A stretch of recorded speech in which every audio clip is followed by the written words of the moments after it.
Hey guys, welcome back to Larry TCG. Today's video is going to be a bit of an update for the OP12 meta.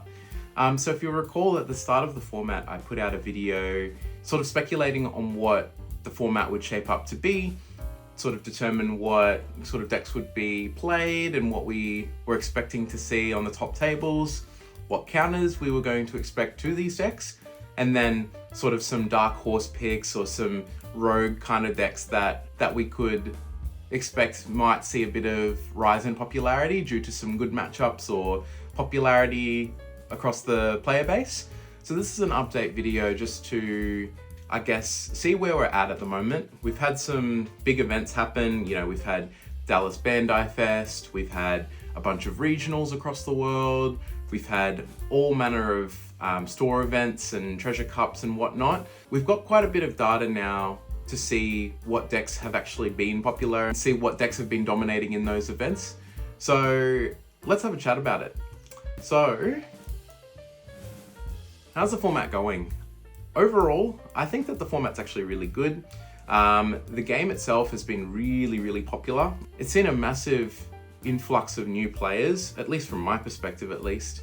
I go to a lot of locals in Queensland, in Australia, and I've seen so many new players coming through, so many fresh faces, picking up these new decks and coming to check out what all the fuss is about in One Piece.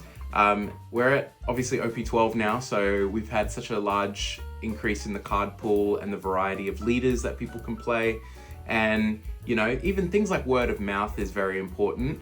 I think Bandai have done a really good job in promoting their game, and obviously they have a very strong IP with the One Piece manga and the anime. So a lot of fans that were on the edge or have maybe never played a card game before have actually come over to One Piece to see. And I think there is a good mix of decks and leaders where a new player can pick it up and not feel too overwhelmed. There's obviously quite a number of decks that require a bit more skill or a lot more practice or, I guess, card game player knowledge to pilot. But, you know, that's not to say that they won't be able to play them after they've learnt the basics, but there's definitely a lot of leaders out there and a lot of cards that allow a newer player to actually come in and compete with their peers at a local and not feel like they're just getting completely destroyed in the tournament. So that's been really good. According to the data that we've seen across the events that we've had this format so far, in no particular order, we've seen UP Luffy, Green Zoro, Red Rayleigh, Green Bonnie, and Green Purple Luffy as the most popular decks. UP Luffy was probably one of the ones that surprised us the most, which I'll talk about in a little bit. But we've seen, obviously, Red Rayleigh and Zoro, as we saw from the OCG, as very popular and strong decks, sort of come over to the TCG, and the results have sort of replicated there.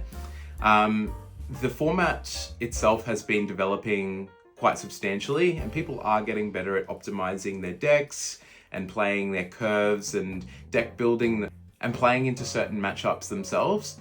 Initially, it can feel a bit overwhelming when you're versing something like a Zoro and you feel like, oh, all my units are getting KO'd, or I can't deal with all the aggression. But people are using their deck's strengths and complementing them with the card pool that is available to them and being able to, I guess, have a bigger coverage into the format. And as we've seen, it's not a one deck format by any means. Like, you can definitely pick up a number of decks and they all have unique strengths and weaknesses themselves. It's just about being able to utilize those advantages and being able to deck build correctly. And of course, it goes a long way when you're well practiced and you're prepared coming into these events. Some people are opting to play a more, I guess, teched out version of their deck just to sort of counter specific decks if they think that they're going to be versing them a bit more. Think cards like 9-cost Zoro in Bonnie, or Black Vortex for Zoro in black decks, or, you know, just some more, I guess, targeted tech cards in those decks. Like we saw it in the past with Green Purple Luffy. They were playing Gamma Knife for the kid, the 8-cost kid. So it's sort of down that vein, you know.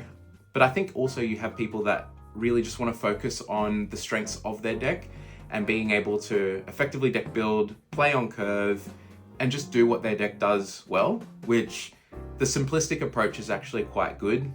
It means that when you approach a format or when you approach an event, being able to deck build and being able to have a game plan into these matchups is really, really good. And, you know, focusing on the simpler aspects of your play and just playing very efficiently is obviously very, very good. So there's been two schools of thought with that, I believe. Moving on. Have we seen any surprises? So in my last video, I speculated that there would be obviously a number of top decks, but also a number of counters to those top decks. Decks like Enel, decks like Blackbeard or Lucci or Shanks. You know, these decks have been around for a little bit now, but they all have their own unique aspects to them, which could lend itself to being an effective pick into the format. So this format's been very, very wide, and obviously when we saw a lot of results from OCG, we knew that Green Zorro and Red Rayleigh were going to be threats. But because we saw a ban list in our format, which the OCG did not, it actually rose the prospects of a lot of other strategies that you could pick up. In the OCG, they didn't have that banned list, so a lot of these decks that potentially had a very bad matchup into Blue-Purple Luffy, you just couldn't play because of the dominance of UP Luffy, because of the dominance of Blue-Purple Luffy. So it's really nice to see that because of the ban list, we've seen a lot more decks come back out. On the topic of ban list too, Blue-Black Sakazuki saw a very big spike in usage when he did come off the ban list. But I guess a lot of people did determine pretty quickly that it had some unfavorable aspects about it and had a lot of unfortunate interactions into some of the top decks. Think cards like 5-cost Tashigi resting down your blockers and being able to attack life as well. Green-Purple Luffy, the stage increasing the cost of their characters, which obviously made it quite hard to remove. And of course, coupled with the fairly antiquated card pool. So a lot of the cards are kind of like the navy package that Sakazuki used, and the black cards that are being used are they're good cards, but they're not as effective as they once were. So I think Sakazuki did suffer from that. And then of course Ice Age and Gecko had been banned, so kind of stifled the deck's ability to recover on those later Dawn turns and being able to deal with the big unit more effectively. So yeah, Sakazuki was initially very popular, but kind of dropped off in usage, and we haven't seen him do spectacularly since he came back off the list. But that's not to say he might not in the future. It's just interesting to see. Hits to Blue-Purple Luffy initially increased the viability of the decks, as I said previously. So decks like Shanks and Blue-Yellow Nami, those decks had awful matchups into Blue-Purple Luffy. So if you found yourself playing them and then running into Blue-Purple Luffy, obviously being the best deck at the time, it's just not going to be a good time. So it meant that people were feeling more compelled to bring those strategies back to tournaments. But as the formats progressed, Blue-Purple Luffy players have decided that they're going to be taking a different approach to deck building, because obviously they can't put Lin Lin and Katakuri in their deck. Previously, a Don Quixote package was sort of used in one of the tournaments, and it was kind of thrown around as a bit of an idea for Blue-Purple Luffy. But I'd say it's now become quite a cornerstone for the deck now. Being able to restand the two Dons off the Rosinante, being able to still ramp up to those really big bodies, having access to 9-cost Sanji to bring out whatever big drop that you want. The most popular being the 9-cost Mihawk at the moment, which can bot deck a 7-cost, which is a very, very strong play on curve, or even just playing that card out without the Sanji is still very, very, very, very strong. It hits a lot of cards. It hits a lot of those breakpoints. Even a Green-Purple Luffy boosted Sanji Pudding with the stage is only a 7-cost. It can bot deck things like Cavendish, Carrot, Hody Jones even. So it's very, very strong, and it obviously develops that 9-cost 9k body, which is a massive, massive, massive body. So that coupled with its innate ability to have insane card draw with its leader effect, very, very defensive with its events, being a natural 6k leader, and having access to Gum Gum Giant has meant that the deck's viability is actually increased. I wouldn't say it's increased to the level of what it was previously with those two, but initially when the format started, it saw a big dip because of the ban list, and now it's seen a massive increase in popularity, even jumping up to the top deck on the OP Sim ladder at the moment, which is super surprising. Although if you think about it, the Blue Purple Luffy's leader effect is very, very strong. The card pool allowing it to ramp to those big drops and having access to just drawing 2 cards every turn and stacking your deck. Like, eventually someone would find something that works with the leader, even though it saw those 2 bans. It's just such a strong leader. So it's surprising that it did spike back to number 1 and that it's sort of recovered so quickly. But at the same time, we also sort of thought that maybe this would happen in the sense that it's a very popular deck and a lot of people had access to the cards before because they were playing it last format. So naturally, people were, that may have wanted to continue playing the deck, were going to find a way to make it work. So that's very interesting to see. And then also to cap it off, we sort of saw Bonnie spike in popularity and usage as a counter to Zoro and a bit more of a defensive option as well. We saw decks like UP Sanji also achieve a number of tops this format with its unique event-based playstyle, and it's got its own little mini Burgess, if you will, or anti-removal character in the Sanji, which also increases its attack, similar to Burgess. And yeah, very, very unique deck from OP12, but just saw a bunch of new decks pop up that initially weren't discovered or initially weren't explored at the start of the format. So goes to show how much variety there is this format. Moving on, what are some of the other decks that have been used? So as I've said, OP12 is very, very diverse format. People like to call it a jungle format because you don't know what you're going to run into, and there's so many different decks out there in the jungle. So we've seen, people just trying to pick up so many different decks, and we've seen varying degrees of success with it. Obviously, you've still got your meta picks and you've still got your heavy hitters, which, that's going to remain. But we've seen some decks sneak in and get a couple of tops here and there and have displayed their ability to play effectively into these top decks.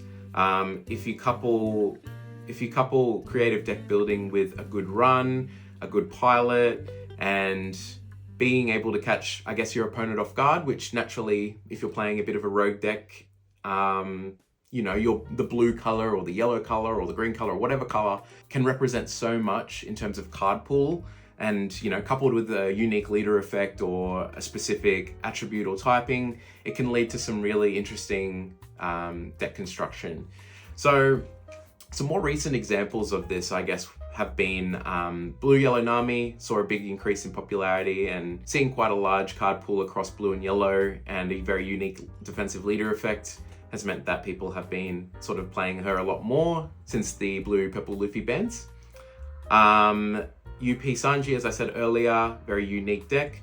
Yellow Kid, and even Yellow Katakuri, which we saw recently at the Dallas Card Fest, got a top 8, which was really, really cool. Like, Katakuri's been a deck that's been out since OP3, and in so many aspects, it's the quintessential yellow deck. It's full of triggers, it's got access to the 10 cost Big Mom, which is still to this day one of the best boss monsters or characters that you could play.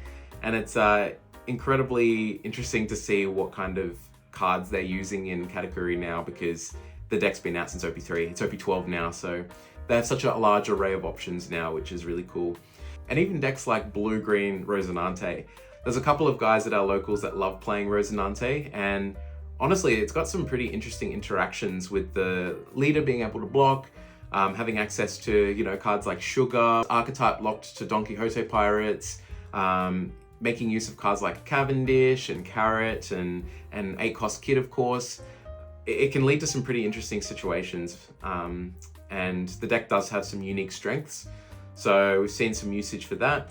But we've also seen a bit of a decline with some of the decks that we previously saw in the format. So decks like Red Yellow Betty, which had an insane mashup into Blue Purple Luffy, which I still think that's the case, but overall we've seen so many more decks come in and Betty doesn't have as good of a time into them. Decks like Zoro and stuff, she has a really hard time with. And even Enel, which people picked back up for Zoro, it's got such a good matchup into Betty. So Betty's seen quite a drop off in play. Red Green Smoker as well. Again, it's a bit hard as that 4-life leader, having to take your life and then being unable to sort of cope with some of Zoro's pressure.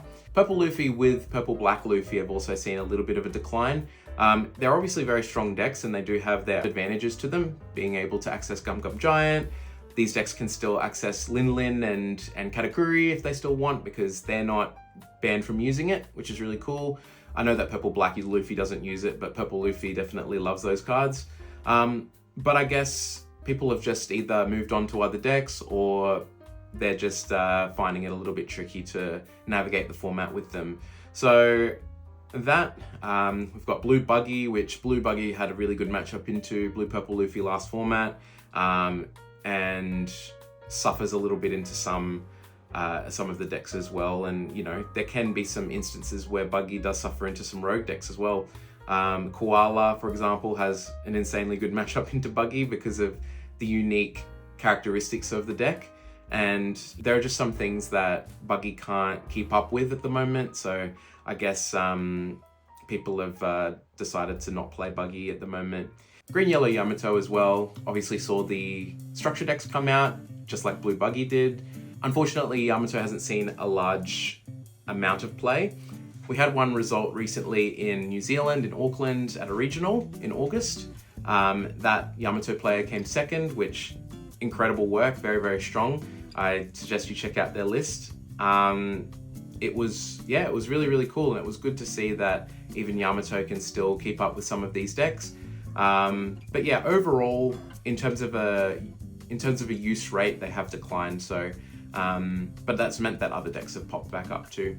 Some of these decks have still seen top cuts, as I said previously with Yamato, and we still see a couple of little decks pop in here and there into top cuts. It does highlight how diverse and effective some of these decks can be, especially if you're sort of an aficionado and you're really, really good at deck building and you're an enthusiast with that deck.